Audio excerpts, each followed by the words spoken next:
está passando por inflação no mundo inteiro e no Brasil pegar o dado de março aqui, 1,6% de inflação só no mês de março. Isso afeta os produtos básicos, gêneros alimentícios, combustíveis, tudo aquilo que a gente precisa no dia a dia para seguir em frente, para manter a vida.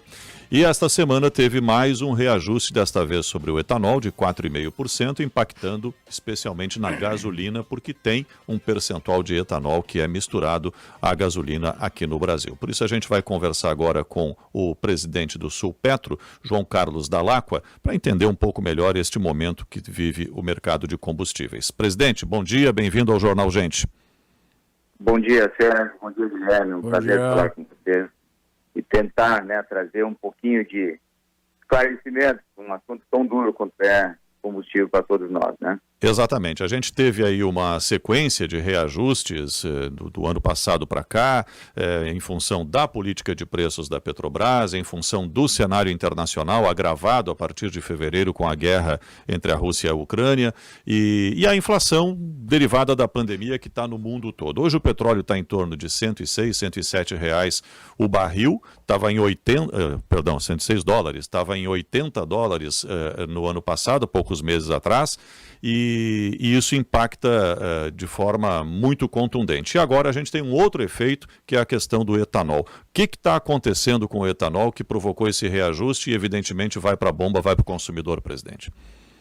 Olha, essa pergunta é muito importante, porque nós temos ainda, de uma maneira geral, um conceito de que o preço da gasolina só vai depender da Petrobras. Quando a Petrobras subir ou baixar, que aí vai acontecer alguma alteração. E, na realidade, nós temos um mercado muito dinâmico, por trás lá do último elo, que é o posto de gasolina. Então, nós temos atrás a distribuidora, nós temos a Petrobras, que fornece o fóssil, e além do importado, obviamente, e nós temos as usinas, que fornecem o álcool para mistura com a gasolina e o biodiesel, o biocombustível para mistura no biodiesel. E isso aí não são situações que aparecem normalmente. Então, as elevações, quando ocorrem, elas vão ocorrendo. As distribuidoras compram um produto mais caro, porque também o etanol é uma commodity, é negociado também em bolsa e ela flutua. Então, as distribuidoras vão adquirindo nessa mistura produto mais caro e vão repassando para o posto. E vão repassando. Toda semana tem alterações de custo. E o consumidor não percebe isso, que muitas vezes o posto lá na ponta ele vai represando, que não consegue chegar, a competição é tão grande que ele vai represando isso até o seu limite do suportável, que é o que ocorreu nos últimos tempos. As elevações foram tão violentas no etanol, no anidro que a gente chama, que Sim. Foi impossível, até porque já havia uma redução muito grande. A gente estava percebendo, especialmente em Porto Alegre, região metropolitana, uma redução nos preços pela competição em si, sem que a Petrobras tivesse anunciado qualquer redução. E a gente entendia assim, isso é uma curva que uma hora vai voltar, porque é impossível esses custos. Presidente, deixa eu até abordar esse ponto com o senhor, porque realmente se percebeu que havia, antes desse reajuste agora do etanol, estava havendo... Tinha alternativas de preços mais baratos, o senhor cita a competição.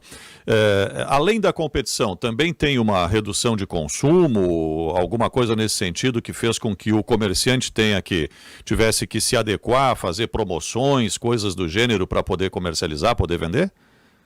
Sem dúvida, porque o nosso mercado não retornou aos números pré-pandemia, tanto no volume de combustível quanto nas demais itens que fazem a composição de uma margem. As lojas de conveniência, por exemplo, estão ainda muito aquém do que eram antes, e elas sempre foram importantes nesse equilíbrio de margem. Se pega hoje de madrugada, que era um fator forte que as lojas tinham, elas praticamente não estão ocorrendo. Então, e aí a própria modalidade que está mudando o modo das pessoas se locomoverem, o uso de mais aplicativos, menos uso do carro para viagens. Então tem uma série de fatores que foi baixando a venda, e foi exprimindo, e aí cada um vai fazendo seus cálculos em busca do seu ponto de equilíbrio e vai tentando buscar esse equilíbrio via preço final, mas aí chega naquela curva de Laffer, sei lá como é que chama essa curva, e tem um ponto que não vai mais. E aí o que está acontecendo com o etanol? O etanol, em função do preço do barril do petróleo no mundo inteiro está elevado, a gasolina foi subindo em todos os países. Então, no preço final, a gasolina ela estava mais cara que o etanol. E o que fez o consumidor, especialmente nos grandes centros? Ele, né, foi consumindo mais o álcool etanol, foi consumindo mais. Isso foi aumentando a demanda e diminuindo a oferta. E é uma questão de mercado. Diminuiu a oferta das usinas, o preço deles começou a subir. O preço começou a subir. Isso veio vindo, então está desembocando agora. E realmente, um dos reflexos é a baixa por postos, é a baixa das vendas anteriores e essa pressão que vem não de Petrobras, vem de fora do sistema Petrobras. Presidente. Vem do sistema agora da adição dos combustíveis. Presidente, no passado, me refiro aí a mais de 10 anos no passado, o etanol ele ganhou muita força, inclusive como parte fundamental daquilo que se buscava construir era uma nova matriz energética para o país. Mas pouco depois do desenvolvimento do etanol como fonte de combustível, nós tivemos a descoberta do pré-sal. E me parece que o pré-sal se tornou a menina dos olhos e o etanol se tornou secundário. Eu pergunto, como é que o senhor avalia o etanol como um combustível secundário num país com a capacidade do Brasil para o desenvolvimento de novas fontes alternativas de energia e de combustíveis? Foi um erro na sua avaliação?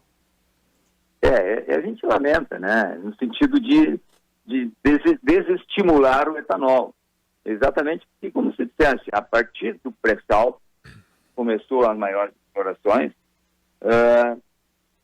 todo mundo se voltou para esse mercado. Então, o etanol perdeu a relevância, tivemos várias usinas em processos falimentares e tudo mais, e especialmente aqui no Rio Grande do Sul, o etanol para nós é marginal, o consumo como combustível, né? É menos de 2% da nossa matriz. Não temos uma usina que esteja aqui em condições de competir em escala com as que tem lá no Centro-Oeste, Sudeste. Então, essa é uma estratégia de governo, né? Que o governo desestimulou e nós lamentamos muito, porque numa questão que nem a de hoje, onde temos um conflito mundial pelo petróleo, que sempre foi a causa das grandes guerras, foi o petróleo. Nós podíamos estar diferentes, né? Podíamos estar diferentes, menos voláteis a essas influências. Mas são decisões que elas tanto levam tempo para desacelerar quanto para retomar. Então nos pegou agora exatamente num processo de desestímulo e sem condições de competir com o petróleo. Sim. Entendemos, né, que o etanol ele vai ser uma alternativa sempre. E eu acho que isso tem que ser levado em consideração, não só o etanol, como outras matrizes, né, que o mundo não vai ficar só dependente do fóssil. O petróleo tem, hoje é o combustível mais barato ainda de extração e tudo mais, mas tem uma limitação. E está se caminhando para isso, né, desde a questão do elétrico, hidrogênio, sei lá o que mais pode vir nessa situação. Nós temos um GNV, que é um excelente produto, que poderá ser mais explorado, mas a política definida de desestimular o etanol, no nosso entender, foi lamentável. Sim. E nos deixou mais vulneráveis nessas oscilações mundiais de fornecimento.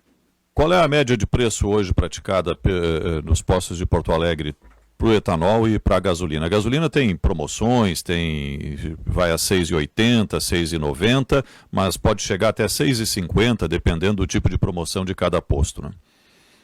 A gente não monitora, né, o preço final. Isso aí a gente deixa que a ANP publica esses preços. O que é certo é que muitos postos nem vendem mais etanol. Nem querem vender. Se você buscar, quem ainda... Sim, porque não tem saída, não consegue repassar, não consegue vender, né? Pelo preço. Não consegue vender, e o produto tem uma particularidade, que ele perde as propriedades e fica muito tempo parado nos tanques. Sim. Então isso aí tem que estar muito atento, os postos que vendem tem que estar sempre atento para que não tenhamos esse problema. Quem que ainda vende um pouco de etanol? É muito específico, tem os aficionados, né? Tem aqueles que gostam de etanol, porque ele tem um poder energético maior, então quem gosta de utilizar esse sistema. E um outro fenômeno é quem tem carro de locadora e vai devolver o carro.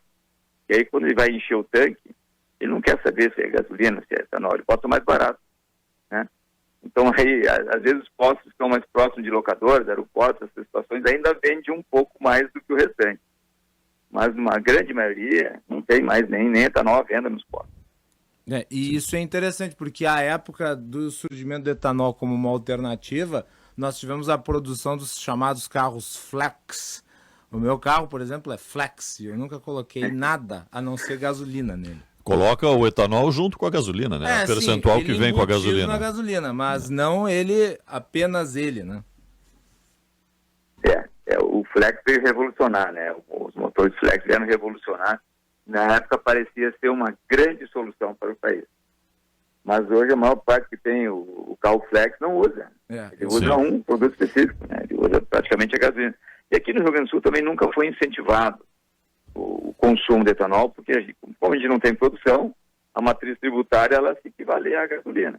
Enquanto em outros estados ele tem algum benefício.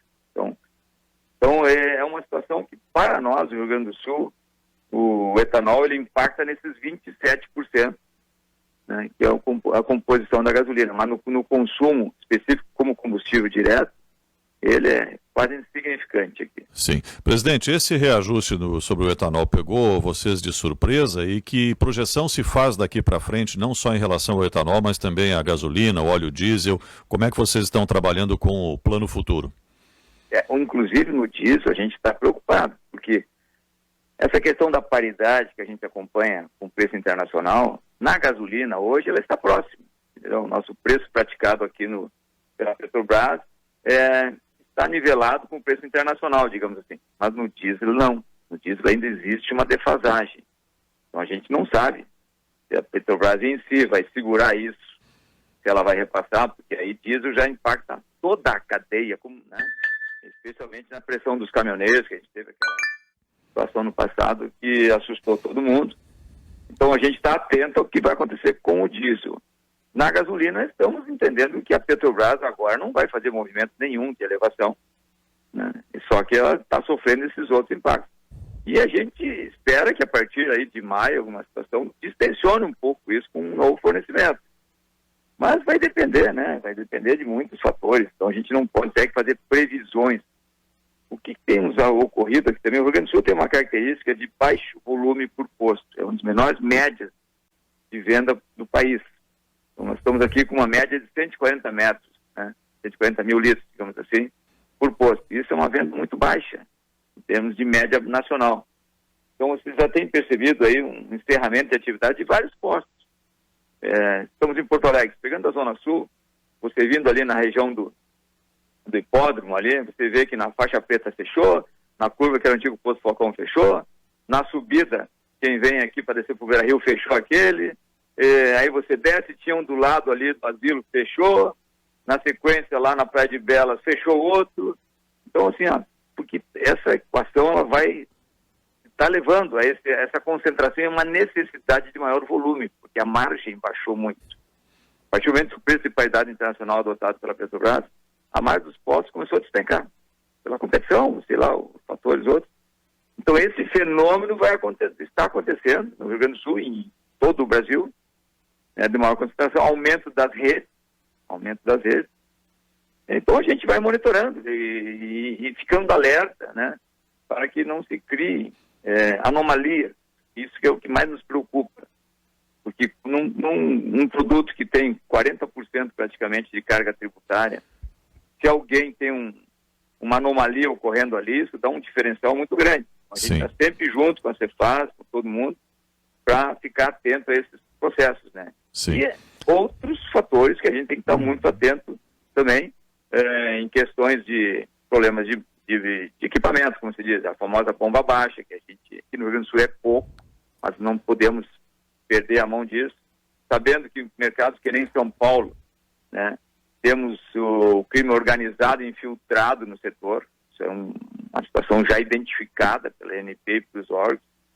Então, o Rio Grande do Sul ainda consegue trabalhar numa ética superior. Mas temos que estar atentos, porque é um produto que não deixa rastros, como se diz, né? Sim. Presidente, muito obrigado pela sua entrevista. Presidente do Sulpetro, João Carlos Dall'Acqua. Um bom dia de trabalho ao senhor. Obrigado, um abraço a todos. Um abraço a todos. Agora 9h45, temperatura 21 graus, a hora certa para a CDL.